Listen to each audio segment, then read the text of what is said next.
Salut, c'est Fabienne Maillefer, bienvenue dans les clés de la communication animale. Aujourd'hui, je te parle de la clé du bonheur. C'est un grand défi parce que finalement le bonheur c'est quoi, c'est qui, c'est pourquoi, c'est pour qui. Pour chacun d'entre nous il est différent. Mais est-ce que tu as déjà pris le temps de réfléchir à la véritable raison de ta présence sur Terre ? Qu'est-ce qui te motive au quotidien ? Quelles sont les forces qui te poussent à avancer, même dans les moments de doute ou d'incertitude ? Comme tu l'as peut-être remarqué dans mes précédents messages, pour développer pleinement tes compétences intuitives, il est crucial de commencer par prendre soin de toi et par te connaître vraiment. Cette introspection, elle est bien plus qu'une simple démarche de bien-être, aller au bain thermo, se faire des massages, prendre des cours de yoga, mais c'est vraiment le fondement de ton épanouissement personnel. Et ce n'est pas juste prendre soin de toi, de l'extérieur de toi, mais prendre soin de l'intérieur de toi. Les deux sont importants, prendre soin de soi physiquement et aussi psychiquement et spirituellement. Ta raison d'être sur Terre ne se limite pas à une mission à accomplir, c'est avant tout un voyage intérieur, un cheminement vers la découverte de ton être profond. C'est cette quête d'accomplissement personnel qui va te guider et qui va te permettre de te révéler et de réaliser tout ton potentiel. Peut-être que tu ne le sais pas encore, mais les capacités que tu possèdes en toi, ces talents intuitifs, cette connexion avec le vivant, ne demandent qu'à être révélés. Mais pour les découvrir et les développer pleinement, il est essentiel de comprendre ce que tu es venu accomplir en t'incarnant dans cette vie. Dernièrement, dans une formation que je donnais, une des personnes présentes vraisemblablement était venue chercher une sorte de potion magique, espérant que en plus j'étais la détentrice de la baguette magique qui pourrait permettre à cette personne de pouvoir développer son intuition, pouvoir devenir un être intuitif comme elle le souhaitait vraiment profondément. En fait, il faut comprendre que lorsque l'on vient sur Terre, on ne va pas seulement venir pour faire des choses, mais on va venir pour comprendre d'où l'on vient et qui l'on est. Il y a deux grands axes en réalité qui se dessinent sur cette route de l'exploration, la relation à soi et la relation à l'autre. Chacun de ces axes offre une opportunité unique de grandir, de mieux te comprendre. Pour ce faire, le plus important, c'est d'écouter ce qui résonne en toi. Est-ce que c'est la relation à soi, donc la relation à toi-même, te découvrir, t'aimer pleinement? En fait, la relation que tu entretiens avec toi-même, c'est le socle de tout le reste. Elle t'invite à te découvrir, à t'aimer et à t'exprimer sans réserve. Pour les femmes, ça peut signifier reconnecter avec leur aspect yin, cet espace intérieur où réside l'intuition, la compassion et la créativité profonde. Pour les hommes, cela implique souvent de réintégrer leur aspect yang, cette énergie tournée vers l'extérieur, symbolisée par l'action, la sagesse et le rôle protecteur. Quelle que soit la nature de ta quête, elle t'amènera à embrasser ton essence et à accepter toutes les facettes de ton être. Et ces mots-là que je te dis ne sont pas de moi, ils sont de Sylvie Ouellette, qui intervient depuis de nombreuses années à l'école de la conscience, tu la connais peut-être, et notamment dans une formation qui s'appelle la raison d'être. Sylvie nous parle aussi de l'autre axe qui est la relation à l'autre, manifester qui tu es à travers les autres. La relation à l'autre, elle t'offre la scène idéale pour t'exprimer qui tu es réellement. À travers des interactions, tu peux manifester ta vraie nature. L'humain n'est pas fait pour être un ermite, il n'est pas fait pour vivre tout seul, c'est un être social et sociable. Pour les femmes, ça peut se traduire par développer l'aspect plutôt yang, en devenant plus affirmée, protectrice, être dans l'action. Et pour les hommes, c'est une invitation à plonger dans leur aspect yin, en cultivant leur intuition, leur écoute, leur capacité à ressentir. En fait, on est en équilibre si les deux aspects sont en équilibre à l'intérieur de nous, comme le yin et le yang. Dans cette dynamique, ta raison d'être va se dévoiler à travers les liens que tu tisses avec les autres et la vie elle-même. En fait, quand tu plonges dans cette exploration intérieure et relationnelle, tu vas découvrir les aspects de ton être, ces aspects que tu cherches vraiment à comprendre, à manifester, que ce soit à travers la relation avec toi-même ou dans les interactions avec les autres.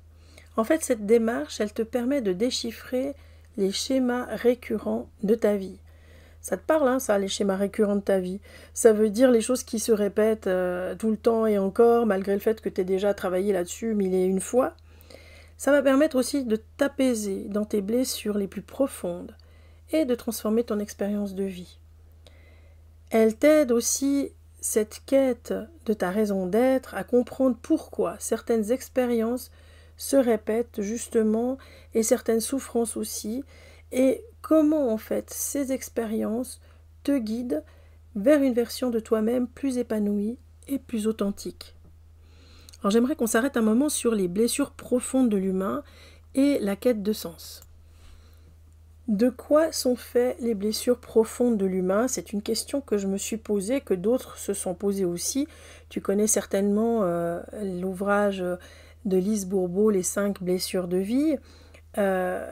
C'est intéressant de les avoir à l'esprit, la trahison, le rejet, l'humiliation, l'injustice, l'abandon, mais aussi une combinaison de toutes celles-ci. Ces blessures, en fait, c'est des cicatrices invisibles qui marquent ton âme, ton cœur de manière durable, et elles peuvent découler bien sûr de traumatismes émotionnels, d'expériences de rejet, de trahison, d'abandon, ou de toute autre forme de souffrance qui va laisser une empreinte durable dans ta vie, toute ta vie durant. Et comme ces traumatismes émotionnels et ou physiques sont souvent vécus lors de la prime enfance, ton inconscient les aura enregistrés comme étant un mode de relation à soi ou de relation à l'autre et n'aura pas la possibilité de déprogrammer cela, sauf si ta route croise celle d'un thérapeute formé qui peut t'accompagner dans la compréhension de ces phénomènes de rejet, de trahison, d'abandon, d'humiliation ou d'injustice qui te poursuivent et qui n'arrêtent pas de se présenter à toi sans que tu saches très bien quoi en faire. En fait, ces blessures, ce qu'il faut comprendre, c'est qu'elles laissent sur nous une empreinte vraiment durable dans la souffrance et qu'elles affectent notre perception de nous-mêmes, mais aussi de la relation qu'on a avec les autres et avec le monde. Et tant que je ne bouge pas et que je ne peux pas percevoir différemment ces blessures-là, les événements qui ont été à l'origine de ces blessures, ou simplement ma manière d'être avec moi-même qui est expliquée par les blessures que je porte, alors je vais être dans des douleurs intérieures, et c'est ces douleurs intérieures qui me poussent justement à me poser des questions existentielles. Par exemple, qui suis-je? Pourquoi je suis ici? Quelle est la signification de la souffrance? Ces questions, elles deviennent le terreau de la quête de sens, et cette quête de sens, c'est la quête spirituelle. En fait, un voyage à la recherche de sens, de réconciliation et de paix. Et la communication animale intuitive, la médiumnité, l'intérêt pour les thérapies énergétiques, tout ce qui est autour du monde invisible, mais finalement pas si invisible que ça, mais du monde de l'intuition, c'est une manière de pouvoir entrer en contact, de pouvoir trouver du sens et de faire ce voyage intérieur accompagné, puisque c'est à cela que je t'invite dans mes formations, par le monde animal, mais aussi minéral, végétal et les esprits de la nature. Donc ce qu'il faut comprendre, c'est que la quête spirituelle, c'est pas simplement une recherche de réponses théoriques. En fait, c'est un cheminement vers la guérison et la transformation intérieure. Certes, c'est important que tu comprennes les choses, et c'est pour ça qu'on t'offre des cours, il y a des livres, il y a des vidéos qui sont faites sur le sujet, mais l'important, c'est de comprendre qu'à chaque étape, tu vas guérir un peu plus et tu vas te transformer intérieurement un peu plus. Donc pour moi, la spiritualité sous multiples formes, ça offre des voies pour explorer, transcender ces blessures, et la communication animale, intuitive, le monde minéral, végétal, les esprits de la nature, tout ça, c'est des voies possibles comme la méditation, la prière, la connexion avec une force supérieure. Pour certaines personnes aussi, peut-être dont tu fais partie, la spiritualité, elle va se manifester dans l'art, dans la nature, dans la relation profonde avec des humains, un engagement. En fait, ton voyage spirituel, il est souvent marqué par une prise de conscience de l'interconnexion de toutes les choses, de la compréhension très profonde de ce qu'est réellement l'amour, le pardon, la compassion, tant envers soi-même qu'envers les autres. Et tu vois un peu, il y a du job. Souvent, on n'arrive pas à tout faire dans une vie. C'est pas grave, personne ne te demande de tout réussir dans cette vie-ci. Mais de prendre conscience, en fait, de tout cela. Et c'est le monde animal, souvent, qui est à l'origine de cette prise de conscience et qui va nous aider à nous dire « Ok, j'en suis où dans cette vie? C'est quoi ce que je vis? Pour quelles raisons je les vis ?» Parce que l'animal, il est parfois en miroir de nos désespoirs et de nos mal-être, de notre mal-être, tout en voulant, bien sûr, parce que c'est aussi son but lorsqu'il nous accompagne, nous aider et nous accompagner dans notre cheminement intérieur. Au cœur de ta quête se trouve souvent le désir de retrouver une unité perdue, de réparer les liens brisés par les blessures profondes. Et c'est clair que si c'est le genre humain qui t'a blessé profondément, ça va être compliqué de commencer par là. Mais par contre, tu vas pouvoir, à travers le monde animal, et c'est peut-être pour ça que tu as une attache si profonde au monde animal, pouvoir commencer à réparer, à recoudre ton cœur brisé par les différentes blessures, ton cœur plein de cicatrices, mais que ton animal ou tes animaux aiment inconditionnellement. Et ce chemin, ça va permettre de te réconcilier avec toi, d'accepter ta propre vulnérabilité et de t'engager à vivre de manière plus authentique en étant aligné avec ton véritable être, qui tu es, et non pas ce que tu fais, on l'a évoqué dans un précédent podcast. Donc en fin de compte, la quête spirituelle, la recherche de la raison d'être sur cette terre, c'est une invitation à transcender les blessures pour atteindre une forme de sagesse, de paix intérieure, où tu apprends à voir la beauté même dans la douleur et à trouver un sens plus profond dans chacune de tes expériences de vie. Cette transformation, c'est aussi le signe que malgré la souffrance, malgré les épreuves endurées, tu possèdes une capacité infinie de résilience, de croissance spirituelle. Et les animaux sont aussi nos modèles dans ce sens-là.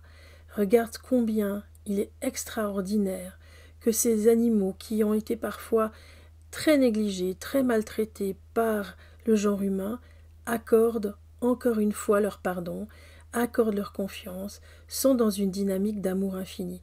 Et pour moi, en tout cas, ils me servent de modèle et je les remercie avec beaucoup de gratitude, même si je pense ne pas arriver à la cheville de leur capacité d'amour inconditionnel. En fin de compte, et en conclusion, je te dirais que la clé du bonheur, ça réside dans cette quête, dans cette connaissance intime de toi-même qui te permet de vivre chaque instant avec une clarté, une intention, chaque jour renouvelée.